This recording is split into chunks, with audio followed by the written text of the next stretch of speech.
I have not done one of these videos in a long time. I will be ranking my top 10 upcoming anime of 2026. It can be for the winter season, the summer season, any season that I want. I typically try to do new anime, but for this list, I will also rank season 2s if I like them that much. Number 10, I have Tune Into the Midnight Heart. It's another romance anime. Are you shocked? You should not be. I have been wanting to get into this series for a while, so I just waited for the anime to come out. This series follows Arisu, our main character. He's a second year in high school. He has found comfort in the past listening to a radio host named Apollo. The voice of this girl was something that would make his days until one day, without any announcements or warnings, she just vanishes. So our main character goes on a mission to find her. So I'm unsure if he joined the school he is at because he thinks she goes there. He doesn't have any leads. He doesn't know what her name is or what she looks like, but there is a broadcasting club in this school, which contains 4 girls.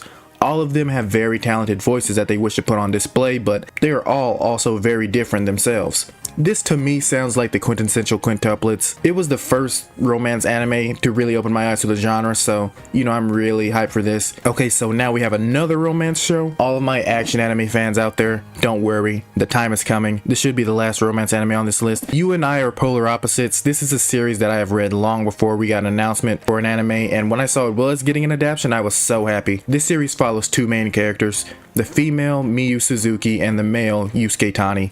They are both very different people. Suzuki is an extrovert. She's the life of the party. She has plenty of friends at school. She, for the most part, is just really trying her hardest to fit in, while Tani is the polar opposite of her. Get it?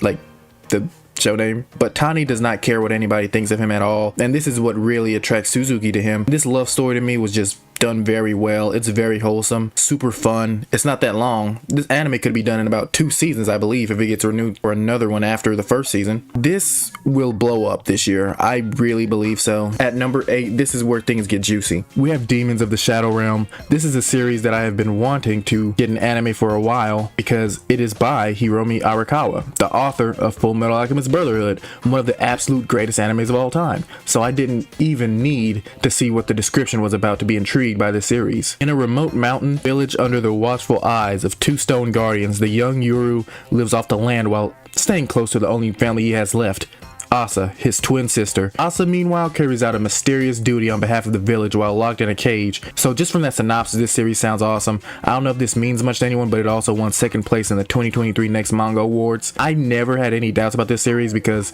of who wrote it, but I am very excited for it, and it starts airing in April. Okay, I know I said I was done with romance anime, and this can be or not considered romance, depending on how you look at it, but I have Beastars, the final season. I am such a huge fan of the series, and please do not look at me weird because I like this series. This really reminds me of Zootopia. I'm a huge Disney fan, and I think they are what Zootopia would be if they allowed more adult themes. But as we know, the series follows Legoshi. He is a gray wolf, and he is very socially awkward. He is a predator, and society thinks that predators should really be with predators while the other species should stay amongst themselves, such as deer or rabbits. But he falls in love with a rabbit named Haru, and he tries to change the world, really. Plenty of people judge him for this, carnivores and herbivores, but he's a great dude, and I love the series. So part 1 of the final season, it had a great cliffhanger, I won't lie to you, but I hate how animes are doing final seasons, part 2, part 3s.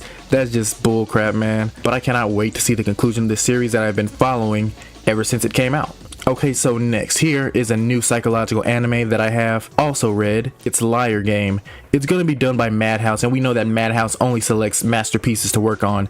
This series follows 2 characters, Nao Kanzaki and Shinichi Akiyama. They're both trying to put an end to this dangerous game called Liar Game. Nao is a college student who is painfully too honest for her own good. She believes in everyone and believes there is good inside of every person, but one day she gets an invite to the Liar Game where she has to compete and get $100 million from her opponent, and she has to lie to do this. Plenty of other matches happen, and it gets more and more complex as the series goes on. This series, it initially made me think of Squid Game because if you lose, you go more into debt or die. But if you have seen Tomodachi Game, this series really reminds me of that too. Coming from a manga reader, I believe everyone will love this. It is phenomenal. Okay, so at number 5, I have a series that I absolutely loved when I watched the first season. Wistoria Wand and Sword. It's done by Fujino Omori. That name may sound familiar to you. It's because they have written the hit series Danmachi, which is one of my absolute favorite series of all time, light novel and anime. But this series follows Will. He is a boy who lives in the world of magic, and he also goes to a magical academy where magic reigns supreme. But it seems like out of the entire world, he is the only person who has no ounce of magic whatsoever. The only reason he's even at this school is because his grades are off the charts. He wants to become one of the Supreme 5 Wands, which are basically the strongest mages in the world. He and his childhood friend made this promise to each other. She is actually one of the Supreme 5 Wands already, but Will is still working towards that goal. The fights in this are amazing. It looks great. I'm going to be honest, it looks better than Danmachi, although I like Danmachi more. The animation is superb. Season 2 is coming, and it's just so great to watch, man. I cannot wait to see what they do for the next season. Okay, so at number 4, I have Hat Atelier. Being honest, I don't know much about this series. I remember reading the first manga chapter forever ago, and I don't think I even finished it, but I only hear the highest praise for this series from everyone. The story follows Coco. She's a young girl born as an unknowing. That's a non-magical person in this world, where magic is believed to be an innate hereditary gift. Coco has also been obsessed with magic, but she has resigned herself to a simple life as a dressmaker's daughter. Everything changes though when she secretly observes a traveling witch named Quafri performing a spell. She discovers the world's best kept secret. Once again, I only hear the best about this series. People talk about the power system and just the writing like it's one of the best magic series of all time. Huge magic anime fan here, so I cannot wait to see this and see what the hype is about. Okay, so at number 3, we have yet another anime being adapted from a manga that I've read, Akane Banashi. I love this series so much, bro. It's a series about a girl named Akane whose goal in life is to become a great rakugo storyteller. What is that? It's essentially Japanese stand-up. It can be comedy, it can be something very sad, it can be any kind of entertainment as long as you have the acting chops for it. It is something that takes immense skill. Akane is doing this because she loves it, yes, and she also wants to prove to everyone that her dad's style of telling stories is among the best. He was denied access into becoming a true rakugoka, so she is really fighting for him. This series is beautiful. It's a story that really got me into learning about rakugo and even more Japanese entertainment.